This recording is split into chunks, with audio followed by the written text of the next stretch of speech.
Good evening, I'm Prarambha Dahal. Let's begin with the main stories. Around 8 deaths reported on average every day in road accidents. Road safety still not in government priority. Lack of an integrated monitoring unit identified with the existing mechanisms ineffective. Pressure piles on political leadership as the NEA submits evidences on industry bills of dedicated and trunk lines to parliamentary committee. CPM Noise Center claims attempts are being made to tarnish president's image. The United Nations criticizes attacks on minorities in Bangladesh. Despite the formation of interim government, incidents of clashes reportedly continue in the country. And Church Boys signed 3 foreign players for the preliminary round of the AFC Challenge League. Opponents Paro FC of Bhutan have 9 foreign players, including Keisuke Honda of Japan. Around 97 vehicular accidents are reported in Nepal on a daily basis, resulting in 8 fatalities and 88 injuries on average. According to the World Health Organization, Nepal is placed 72nd in terms of road safety. And despite the increasing number of road accidents, the government has no answers. There is no integrated entity to regulate the technical condition of the thousands of vehicles carrying hundreds of thousands of passengers on a daily basis and the roads on which these vehicles ply.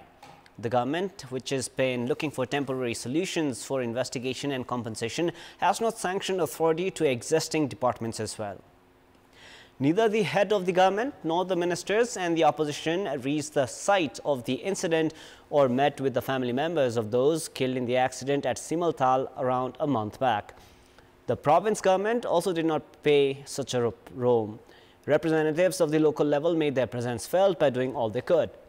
The federal government announced compensation from Singhadarbar and formed a probe committee. However, the family members of those deceased or missing did not receive any direct assurances from the government. This shows that the government only considers the technical aspects of the large-scale accidents and damages caused. There are 18 policy arrangements in Nepal, including 6 laws for road safety. However, most of them have remained stagnant in absence of timely revision, while the government has not paid any interest towards formulation of new laws. Road safety is currently administered under Public Roads Act 1974 and Motor Vehicles and Transport Management Act 1993. There are no government entities shouldering the responsibility of small to large scale of accidents. 2 buses were lost in the Trishuli River after being swept by the landslide at Simhaltal. The 2 vehicles and the passengers on board them are yet to be found. Bodies of 24 among the 65 passengers have been recovered, while 38 others are still missing. 3 days after the accident, the committee formed by the government to study the accident had recommended for formation of a road safety council to ensure the safety of roads and collaboration among the 3 tiers of the country. Only a few are aware about the formation of a road safety council by the government back in the Nepali year 2073 BS. However, the council has not been provided with budget or sanction authority. Despite being provided a paltry 5 million rupees last year, the council failed to spend it in absence of laws. Amusing is that the Secretary of the Ministry of Physical Infrastructures and Transport, which builds roads, is the chief of the council. Most accidents in Nepal are caused because of the petty condition of the roads. The departmental ministry has claimed that there was no alternative to ensure the operation of the Road Safety Council and has added that the works are underway for the draft of the bill. But there is no certainty about when the bill would reach the Council of Ministers. Road accidents have increased drastically since the fiscal year 2013-14. A total of 169,327 accidents have been reported until 2023-24 that left 25,882 dead and hundreds of thousands injured. In the 24 days of the ongoing fiscal year, 1,258 accidents have already caused 103 deaths. The state is yet to wake up to these sorry figures. In our Public Voice segment, we'd asked what do they think of the public vehicles that they use. Let us now take a look at what they had to say.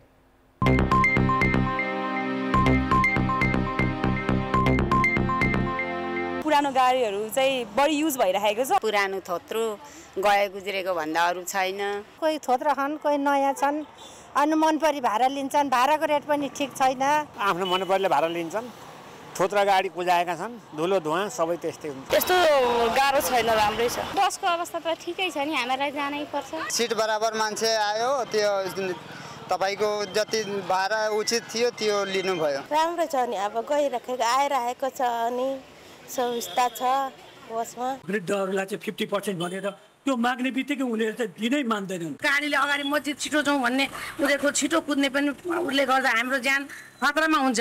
हामीले कतिखेर पुग्छौँ नपुग्दैछौँ हाम्रो गन्तव्य कहाँ पुग्छौँ भन्ने हामीले आफूलाई पनि थाहा छैन। सिटहरू कमजोर छन् होइन, अनि कहाँ रोक्ने कहाँ चढाउने भन्ने पनि छैन। जहाँ मन लाग्यो त्यहीँ चढाइने। कोही भानीलाई रोक्नु पर्यो, कोही बाबुलाई रोक्नु पर्यो, कोही आमा रोक्नु पर्यो अरे। यहाँ फिक्स टाइममा 3 बजेमा 2 बजे हिँड्नु पर्यो यहाँ चाहिँ। पहिला बजे जस्तो अब बढी छतमा हाल्ने कुरो पनि छैन त्यस्तो।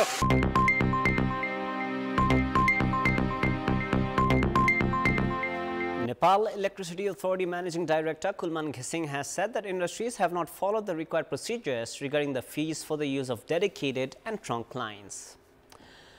Organizing a press meet on the occasion of the completion of the 3rd year of his 2nd term at the authority, Ghising said that the industries had to reach out to the Reassessment Committee and Electricity Regulation Commission of the authority if they were not satisfied with the electricity bill, and added that the industries did not follow the procedure. Ghising claimed that discounted bills as per the regulations on the basis of evidences were issued to the industries, and said that the authority had all proofs in this regard. He said that such evidences had been furnished to commissions and committees as well. जुन छुट bill हामीले जारी गरेका छौं उद्योगी साथीहरूलाई त्यो हाम्रो विनियम नियम कानुन संगत हाम्रो हामीसँग भएको प्रमाणलाई राखेर उहाँहरूलाई छुट बिल जारी गरेका हौं। छुट बिल जारी गरिसकेपछि विभिन्न निकायमा त्यो छलफल भएको छ।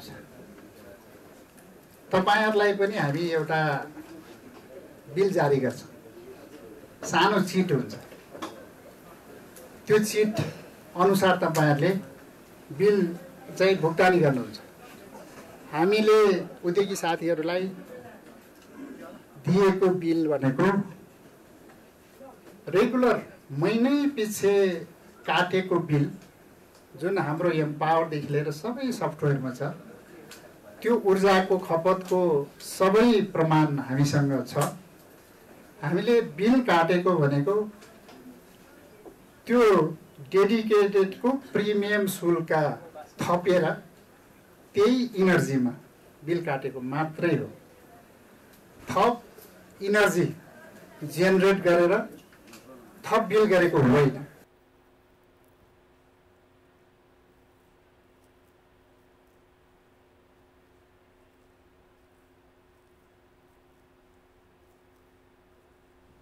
Managing Director Ghising said that the NEA was suffering losses of 8.89 billion rupees when he had assumed office back in 2073 BS, and added that the entity had generated a profit of 13.31 billion rupees in the last fiscal year. Saying electrification stood at 99% at the moment, Ghising also added that the nation would be completely electrified in a short period of time. In response to the rumors of the profits being limited to documentations, Ghising said that the NEA had resolved the accumulated losses of 35 billion rupees in 8 years and generated 47 billion rupees in profit, meaning an overall profit of 82 billion rupees was made by the authority. सेवामा यसरी महसुल घटाएको सायद नेपालमा छैन होला, तर विद्युत प्राधिकरणले आफ्नो महसुल घटाएर पनि नाफामा बढोत्तरी भएकै छ। Saying the electricity fees were reduced 3 times in 8 years, Ghising added that such reduction was not made in any other service. The NEA has 5,935,000 consumers at the moment, with increase in average consumption per person from 131 units to 400 units. The issue of pending payments of industries using the dedicated and trunk lines to Nepal Electricity Authority has intensified. Industries have attempted at avoiding having to pay the due payments and are making rounds of political leaders for the same, while the authorities seems bent on making them pay as it submitted evidences to the bills issued to the industries. Questions have been raised on political leadership as the authorities submitted evidence at the Parliamentary Committee demanding for a probe into industries that have used electricity but not cleared their dues. आफ्नो सिस्टमबाट बत्ती गएको record चाहिँ प्राधिकरणले राखेको हुन्छ। मान्नुस् कि एउटा पोइन्टबाट एउटा सब स्टेसनबाट गएको छ कुनै उद्योगलाई, एबीसी उद्योगलाई, उहाँहरूले यो यति मितिको यति गते यति बजे यति गएको छ, यति मितिको यति गते यति गएको छ भन्ने रेकर्ड राख्नु भएको छ। त्यो लकसिटहरू सबै पेश गरिदिनु भएको छ हिजो। 32 पोका त त्यही नै हो र अदालतले त्यो कुरालाई स्वीकार गरेको छ। Political leadership also faces another challenge in proving its intentions as the Supreme Court overturned the government's decision to sack NEA's members Sanjog Acharya and Bhakta Bahadur Pun. The two had demanded that the industries clear the dues to the authority. Between Nepali month of Magh of the year 2072 and Baisakh of 2075, the authority had provided 61 industries power through the dedicated and trunk lines, while the general public had to go through load shedding. The industries still owe the authority 6,040 million rupees. As a result, the authority has been cutting off industries time and again as a way to pile pressure to clear the dues. However, the industries have been using political influence to resume power supply. They even went to Prime Minister saying that the authority did not have evidence to be charging the amount that it did. The industries were further encouraged after Prime Minister KP Sharma Ali spoke in their favor.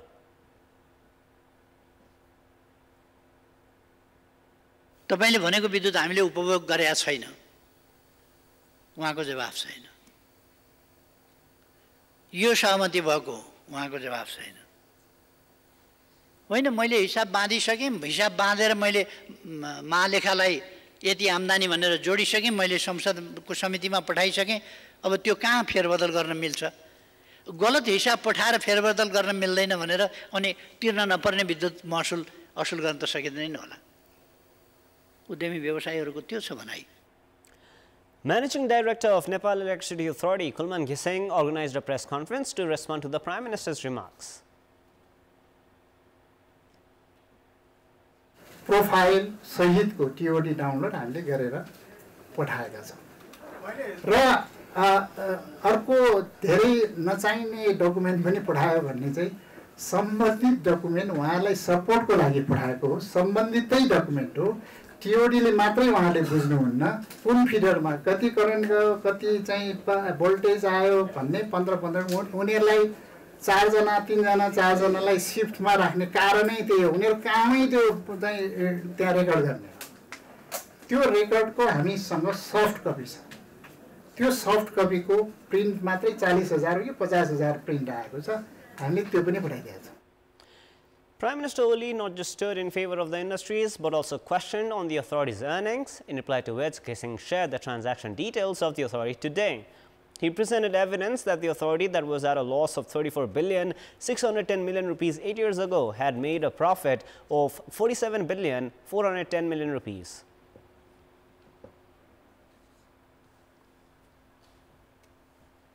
त्यो नाफा dedicated र trunk लाइनको बिलले भएको होइन। त्यो बिलको पनि केही अंश होला, तर 82 अरब नाफा हाम्रो महालेखा परीक्षकज्यूको अडिटबाट आएको विवरण हो। महालेखा परीक्षकले गरेको अडिटको विवरणलाई गलत कसरी भन्ने? Amid the tussle between the government and the authority, the issue of pending payments has turned trickier. Experts opine industries have no option but to clear the dues. It is now time for our segment Public Pulse, where you text us with your opinion.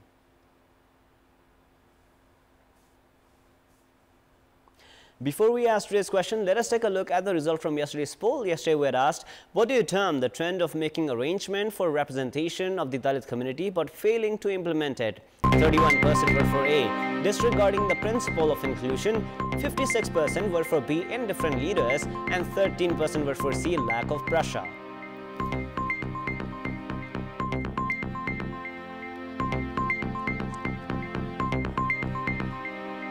And here is our today's question. Because of whom has the dispute related to the fees of dedicated and trunk lines yet to be resolved? Your options are A, Nepal Electricity Authority, B, Industries, and C, Government. Voting is on. Type NEWS, select your option A, B or C, and send it to 34001 to share your opinion with us. It is now time for a short break. We'll see you right back. Leadership faction of Nepali Congress has strongly protested against the voices proposing a limit to the term of party president, which would prohibit the current party president, Sherbal Dewa, from becoming the Prime Minister yet again. At the Central Committee meeting of Nepali Congress at the party headquarters in Sanepa, members of the leadership faction protested against General Secretary Bishwa Prakash Sharma's proposal of a leader of the party becoming the Prime Minister only 2 times. At the meeting, party spokesperson Prakash Charan Mahat and Minister for Foreign Affairs Arzu Rana, who is also the central member, said that the party should not set the term of the Prime Minister, as even the constitution of the country had not done so. Rana also demanded for formulation of a policy which would ensure 33% representation of women candidates in direct election. Spokesperson Mahat said that the proposal, which would prohibit party president Dewa from becoming the Prime Minister yet again, should not move forward. At the meeting, Chandra Vandari, Dinesh Koirala, Govinda Shahi and Goma Bhattrai, among others, said that the new coalition government should address the public aspirations and not form alliances before elections, among others. The Law, Justice and Human Rights Committee has directed the government to improve the condition of prisons and juvenile correction facilities of the country. Today's meeting of the committee has directed the government to implement the recommendations of the subcommittee. The committee had formed 3 subcommittees to observe the status of human rights of the inmates of prison and juvenile correction facilities.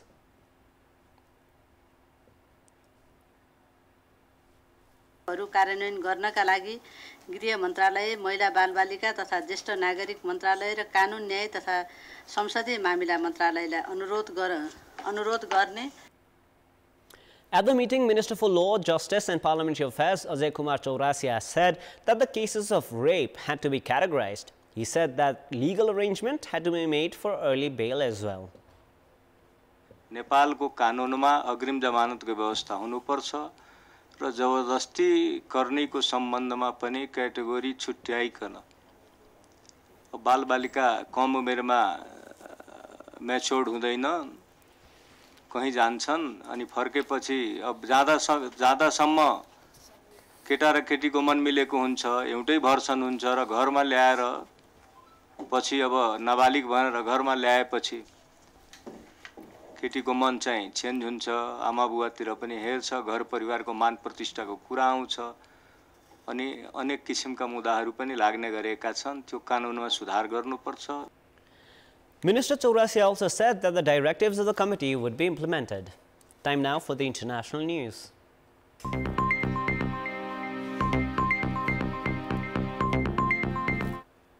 Despite the formation of an interim government in Bangladesh, the United Nations has criticized the ongoing attacks on minorities there. The spokesperson of the United Nations Secretary General Antonio Guterres, Farhan Haq, stated that the United Nations is against the escalation of violence and attacks based on caste and urged the interim government to end it. He also said that UN is ready to help for the security of Bangladesh and its citizens. Meanwhile, Bangladesh Hindu Buddhist Christian Unity Council has written an open letter to Mohammad Yunus, the head of the interim government of Bangladesh, and demanded strict action against those responsible for the increasing communal violence and harassment in the country. The council has expressed serious concern over the recent incidents of violence against the minority Hindu community in several parts of the country and demanded action. The council secretary Rana Das Gupta and President Vasudev Dar have requested the interim government to take strict action against the current situation and stop the violence through the letter. As per the letter, they've called for end to the violence. Sports news. Church Boys United FC have signed 3 foreign players for the preliminary round of the AFC Challenge League. Opponents of Church Boys, Paro FC of Bhutan, have 9 foreign players, including Keisuke Honda of Japan, who is placed in 3 FIFA World Cup tournaments. Church Boys head coach Balgopal Merjan has said that only a few foreign players have been signed to prioritize domestic players. The foreign players signed by Church Boys are Omoloja Nur and Karim of Nigeria, Peter Panda of Zambia, and Moses Gabatwam of Ghana. Nepal national team defender Ananda Thamang is to lead Church Boys in capacity of the captain. Vice captain of Church Boys is Eric Bester, while most players are from the national team. Club president Rubin Rai has said that 23 players have been contracted only for the Challenge League. Players of Church Boys are training in a closed camp since 16th of July for the preliminary round of the Challenge Cup. The match between Church Boys and Paro FC is slated for 13th of July Tuesday at the Dashrath Stadium. The Bhutanese side have signed 9 foreign players for the match. The Asian Football Confederation has not set the ceiling for the number of domestic and foreign players for the league from this year. Ticket fee for the normal parapet has been set at 200 rupees and 500 rupees for the VIP parapet for the match between Church Boys and Paro FC. That is all for the moment. Up next is the news in Nepali. Thank you for staying with us. Goodbye for now.